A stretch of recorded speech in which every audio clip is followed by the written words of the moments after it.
একাদশীর কোনো পুণ্য ফল আপনি পাবেন না, আপনার একাদশী করাটাই বৃথা। বেশিরভাগ মানুষ একাদশী করেন কিন্তু একাদশীর পরের দিন পালন করেন না, যে কারণে একাদশী ব্রতের কোনো ফল তারা লাভ করতে পারেন। অনেকে জানেই না যে পালন কাকে বলে।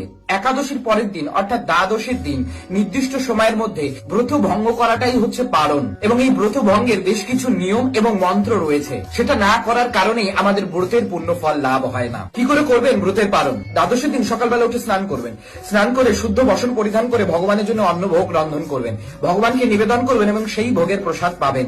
এবং সেই প্রসাদ পেতে পেতে যে মন্ত্র বলবেন, অজ্ঞানতিমিরন্ধস্য ব্রতেনানি কেশবা প্রসীদ সম্মুখ নাথ জ্ঞান দৃষ্টি প্রদয় ভবা। এই মন্ত্র যাতে ভুলে না যান তার জন্য রিলসটাকে শেয়ার করে সেভ করে রাখুন। আপনি যদি ভগবানকে অন্নভোগ লাগাতে না পারেন তাহলে ফল মূল ভগবানকে ভোগ লাগিয়ে সেই প্রসাদ পেয়ে ব্রতের পালন করতে পারেন। ফল মূল যদি না থাকে তাহলে ভগবানের চরণামৃত এবং তুলসী পেয়েও আপনি সেই ব্রতের পালন করতে পারেন। আর সেটাতেও যদি অসমর্থ হন তাহলে বাড়িতে আগে থেকে রেখে দিন এই জগন্নাথের মহাপ্রসাদ। এই জগন্নাথের মহাপ্রসাদ পেয়েও আপনারা ব্রতের পালন করতে পারেন। আপনাদের প্রত্যেকের ঘরে যে পঞ্জিকা আছে সেই পঞ্জিকাতেই ব্রতের পালনের সময় দেওয়া থাকে, অমুক টাইম থেকে অমুক টাইমের মধ্যে।